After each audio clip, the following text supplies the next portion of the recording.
पहलगामच्या रक्तरंजित हल्ल्यानंतर भारतानं दिलेलं उत्तर साऱ्या जगानं पाहिलं। भारतीय सेनेची ताकद पाकिस्ताननेही पाहिली। फक्त 22 मिनिटात भारताच्या वायुसेनेनं पाकिस्ताननं पोचलेले धर्मांध दहशतवादी आणि त्यांच्या आकांना आतून बाहेरून हादरवून टाकलं। थेट घरात बसून शत्रूला जरब बसवणाऱ्या ऑपरेशन सिंदूरला 1 वर्ष पूर्ण झालंय।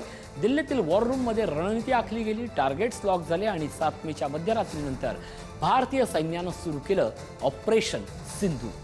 भारताच्या शत्रूंना धडकी बसवणाऱ्या मस्तीखोर पाकला घरात घुसून धडा शिकवणाऱ्या ऑपरेशन सिंदूरला आज 1 वर्ष पूर्ण झालंय।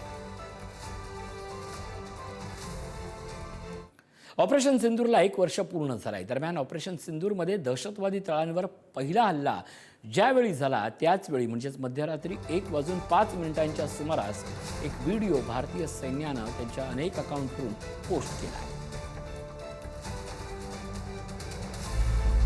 India will identify, track and punish every terrorist and their backers.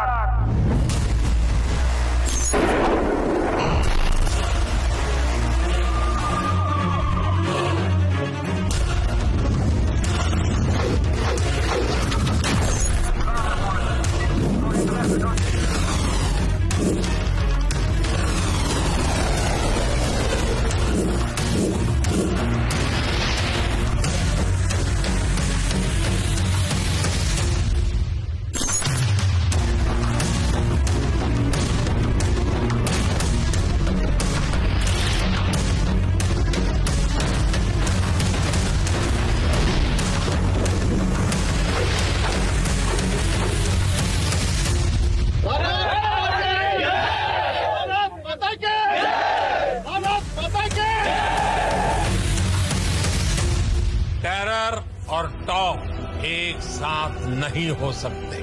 Terror और ट्रेड एक साथ नहीं चल सकते और पानी और खून भी एक साथ नहीं बह सकता।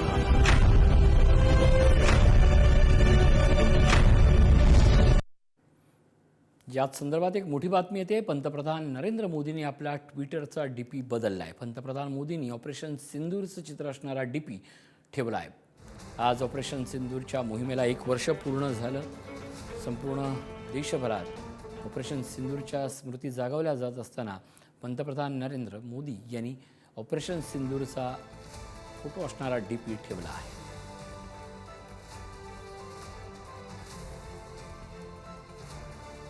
मुख्यमंत्री देवेंद्र फडणवीस यांनी ऑपरेशन सिंदूरला 1 वर्ष यशस्वीरित्या पूर्ण झाल्याबद्दल एक्सवर एक पोस्ट केली आहे।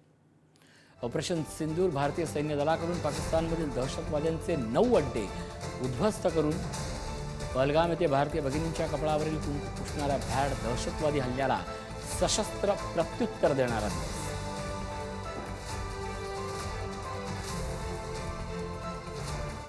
पहलगाम येथील भ्याड दहशतवादी हल्ल्यानंतर भारतानं पाकिस्तानच्या हद्दीत घुसून केलेल्या ऑपरेशन सिंदूर या धाडसी मोहिमेला आज 1 वर्ष पूर्ण होते। या निमित्तानं भारतातील इस्रायलचे राजदूत रुवेर अझर यांनी भारताला आपला खंबीर पाठिंबा दर्शवला असून दहशतवादाविरुद्धच्या लढाईत इस्रायल भारताच्या पाठीशी असल्याचं पुन्हा एकदा स्पष्ट झालं आहे। आपल्या अधिकृत निवेदनात राजदूत अझर म्हणाले, आजचा दिवस भारताच्या अदम्य धैर्याचं आणि लष्करी सामर्थ्याचं प्रतीक आहे। पहलगाम हल्ल्यातील शहीदांना आम्ही आदरांजली वाहतो आणि आपल्या नागरिकांच्या रक्षणासाठी भारतानं घेतलेल्या निर्णायक भूमिकेचं आम्ही स्वागत करतो, असंही रुवेर अझर यांनी म्हटलंय।